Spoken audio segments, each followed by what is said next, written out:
Hello and welcome to Straight Talk with me, Sifiso Mahlangu. You're on channel 405 on DSTV. We are called ANN7. On the hot seat today, I have the former acting police commissioner, Mr. Khomotso Phahlane. He joins me on the hot seat. Mr. Phahlane, I welcome you to the show. Good afternoon. Thank you very much. Yeah. Yeah. Breaking news today, sir. Let me get straight to the point. It's been reported that two police operatives who are linked to you have been arrested for defrauding the police fund. I just need your reaction on that. Do you know about the story? Do you know these gentlemen? And what is the straight talk to that? Well, I've read about the story, and I have received several calls in that regard. I find it strange and maybe ridiculous for anyone to suggest any links to the person arrested. I don't know about two. I read about one, and there was inquiry about one who happens to be Captain Morris KGB Chabalala. I'm told he's arrested and arrested for a transaction that relates to the purchasing of K-10s, which dates back way before I even functioned as an acting national commissioner. It is in the intelligence environment. It is in my nature not to talk to the details of that particular environment.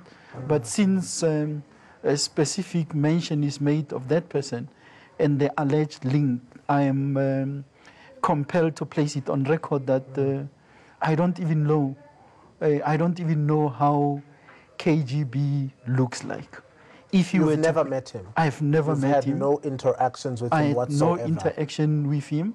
And for someone to suggest links, I don't know what I can attribute that as, but for record purposes, I've never met him.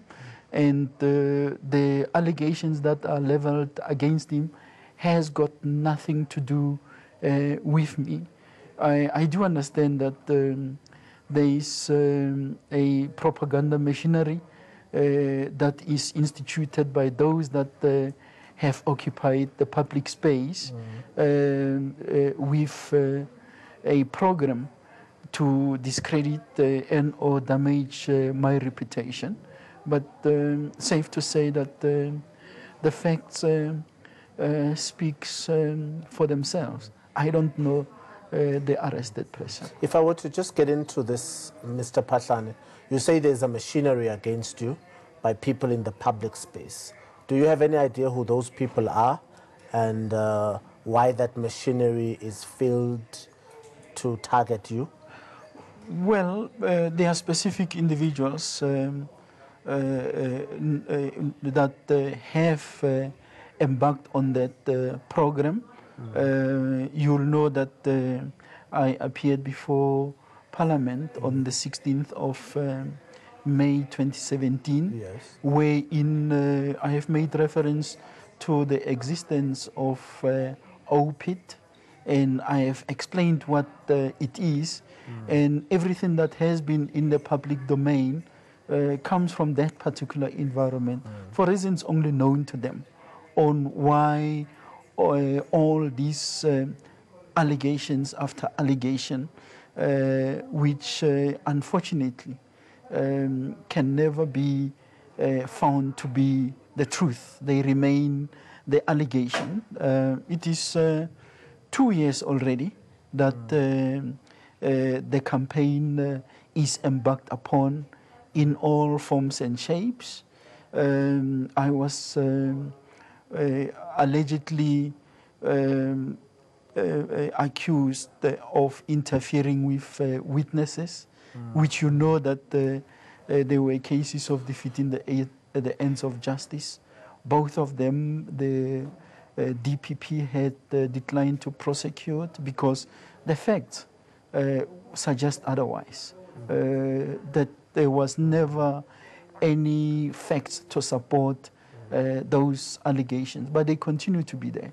Give me the names of those individuals. No, I'm not going to. Those who fuel the machine against you. No, I'm not going to go back and. You might as well put it in the public domain. And repeat who are those individuals? What is obvious. When I was before Parliament, I appeared with IPIT. I appeared with the executive director of IPIT, and I was very frank in terms of what has been happening. You know that there were allegations that I have built a house for 8 million rands by a certain Paul O'Sullivan.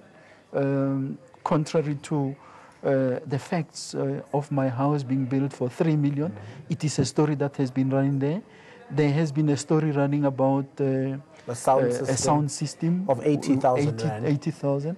Of course, I have bought a sound system and televisions, including other related equipment, for 80,075 rands to be precise. The allegation was that that sound system was bought for me by someone else.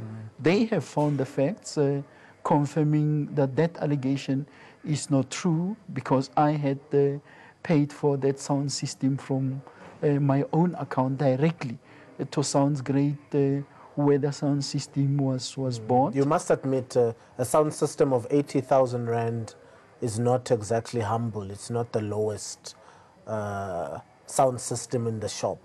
Not many public servants buy sound system worth 80,000 rand. But that's exactly part of the propaganda. The allegation is that I have bought a sound system, or someone bought a sound system for me of 80,000 rands. And I'm saying to you that it is not solely a sound system. It's a sound system. There are television sets. There are DSTV equipment. So all that boils down to that particular amount. As to whether it's the lowest or the highest, the fact of the matter remains that it is a system that I bought out of my own account, because that's what I wanted to buy. Why do you think you were not appointed to be the police commissioner? No, that's an unfair question. Appointment of police commissioners remains the prerogative of the president. And at no point when I was asked to act as a national commissioner was I promised to be appointed. So you have to respect the decisions and the choices that the appointing authority makes. I remain an employee of the South African Police Service, and it was never a condition that I will act with the ultimate aim of securing the appointment on a permanent basis. Very good answer, Mr. Phahlane. It is reported that IPID entered and searched 7 of your properties to find files and documents, some relating to cases of the SAPS. How true are these reports? I challenge you and them to come before the nation and give the physical addresses of those 7 properties, which according to them belongs to me. Only one house, which is the house that Paul O'Sullivan alleged it was built for 8 million, is my house. That is the only property that I own where there was a search and seizure warrant. I also challenged anyone who will suggest that equipment and documents were seized from my house that are linked to the allegations. 3 documents were seized from my house. One document is communication that O'Sullivan has been directing at us and insulting us. That's a set of emails. The second document is a document that relates to transactions allegedly corrupt related at the EMPD. And the third document was a statement by my former driver, a statement which was drawn for him. and computers of my children, as well as the house ones, and my iPads were taken. So I've been reading about a bucket full of equipment that was seized from my place. And let me emphasize, I only have got one house, and that's where I live. The second house that was searched is my parents' house in Mpumalanga. All the other properties that are referred to remains foreign to me. So if anyone has got proof of 7 properties that belongs to me, ask him to give the title deeds of those properties that allegedly are belonging to me. That's not the first one. You will know that there was an allegation made about me owning a fleet of 7 cars. The 7th car being a BMW i8. They must still come and show me those 7 cars. I own 3 vehicles. One of them is my wife's vehicle. 2 of them are vehicles that belong to me. The 4th vehicle is my daughter's car. So 3 cars that belongs to me. And I have never in my life owned a BMW. And for maybe 7 is a famous number for those who continue to make allegations, because on one hand it's 7 properties, on the other hand it's 7 vehicles. I don't know, next will be 7 wives. 7 charges maybe. Is there a feud between you and Robert McBride? Well, I know Robert McBride like any other person in a position of authority. I respect the work he has to do. We were never friends. I don't think we are going to be friends. But I've got respect for him as a human being. So, as to the feud, I harbor no grudges. He has got reasons why he has embarked on a campaign that he has embarked on.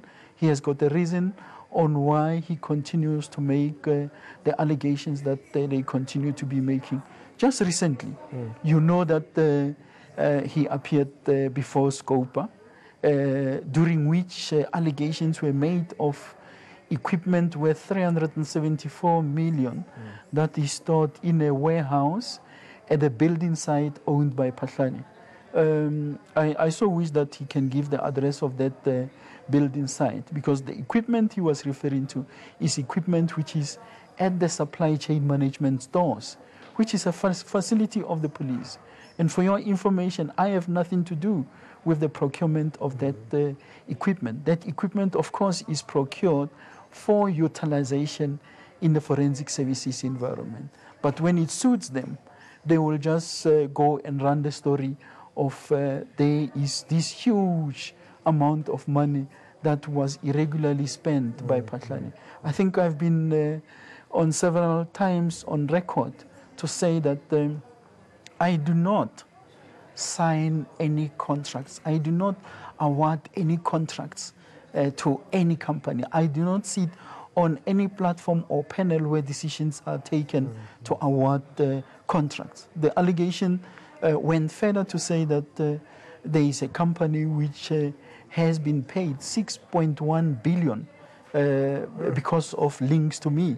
While in actual fact, those contracts, I'm not going to say the figure is correct, but those contracts are contracts that were awarded either by CETA or by our supply chain management in consultation with our technology management services, way before I even found my way into the forensic services environment. And many of those contracts have got little to do with the forensic services environment where I worked. Are you going to take any of these people who are leveling these allegations against you to court? You have won a civil case against Pop Crew. They leveled some allegations against you and you sued them. Are you going to take similar action against these people? Well, we don't have to jump the gun. Currently, allegations are made against me. 2 cases have been before the Director of Public Prosecutions, who had declined to prosecute. They continue to make allegations. we will await the outcome of the investigation. And once the investigations are concluded and there is an outcome, we will do what is necessary to make people answer on whatever program they had embarked on. Is there a rot in the police force, Mr. Phahlane? Allegation against allegation against senior members of the SAPS. Many are suspended. In fact, since democracy, only one national police commissioner has finished his term, just one. So is there a rot in the SAPS? Let me first say that the South African Police Service is like any other organization, and it's an organization that has people that come from all sectors of our communities. We accept that there is a challenge of crime. It is unfortunate that even within the ranks of the police, you do find people with criminal tendencies, but wherever they are found, they are being dealt with accordingly. So I'm not going to pretend that there are angels in the South African Police Service. Yes, you do have some elements who will, from time to time, as and when evidence that is convincing is found that they are involved in crimes, they are being dealt with accordingly. As to the national commissioners, it cannot be correct that there is only one. Yes, you had the former national commissioner, George Fivers, who completed his only term. You had the former national commissioner, Mr. Commissioner Phahlane, the price to the taxpayer to have Mr. Richard Mdluli receive a salary every month, Ms. Ria Piacha was still receiving a salary, that is taxpayers' money. That's costing government millions every month to pay for those individuals. You are directing that question to the wrong person. I do not appoint national commissioners. I am not in a position to comment on any of the national commissioners or senior officers referred to. If there is a need for that question to be ventilated, I suggest that it be directed at the relevant authorities. Having acted as the National Police Commissioner, what changes do you think need to be implemented in the police force to make it work successfully? Yeah, well, it's another unfair question, but it's very easy for all of us to understand that we have a constitution. Section 205 establishes the police, and all of us as members of the South African Police Service must work hard in ensuring that the objects of policing as provided for in the constitution are being translated into practice. It is our duty to create a conducive environment for all South Africans to live, to be safe and secure. As to what the priorities should be, I think, again, there is a national commissioner in office, there is a minister in office. Those questions could be dealt with by them. Maybe personally for you, there seems to be an enemy of yours that is out there lurking, Mr. Paul O'Sullivan. Why the antagonistic relationship between you and the private investigator? Just like KGB, I have never met Paul O'Sullivan, and I don't think I have got the desire to meet with him. I don't think, why is that? I don't think I will want to spend airtime speaking about him. Allow him to do what he does best, and we will continue to focus on what we are supposed to be focusing on as citizens and as members of the service. When you say what he does best, what do you mean, Mr. Phahlane? Well, amongst others, It is in his nature to communicate and peddle untruths. And he has been found wanting in many instances. But I don't think I must dignify that question which relates to Paul OSullivan with a response. There are far more important things that I will want to talk about, not that individual. After dedicating your life to the SAPS, what does the future look like for you? Well, I have served this organization for 32 years. I will continue to serve our country. I continue to be receiving offers. If it was not for the love of the job and saving our country, I would have already left the organization. But for me, it's not yet time. But when that time comes, I will certainly say goodbye to the service, knowing that I have made a contribution. In my 32 years, I do not have a criminal record. I do not have any misconduct. It is unfortunate that it is now, after 32 years, that there is hullabaloo, all allegations coming left, right, and center. But I think the truth and the facts will speak for themselves. Indeed, the truth will speak for itself, Mr. Phahlane. Are you willing to put on record after all your service to this country that if investigations continue, you will not be found wanting, and South Africans will find that you are incorruptible and you are in fact innocent against these allegations leveled against you? I sit here with my conscience not bothering me at all. That's why when there was an allegation of defeating the ends of justice, it was thrown out of court. It was like, what is this?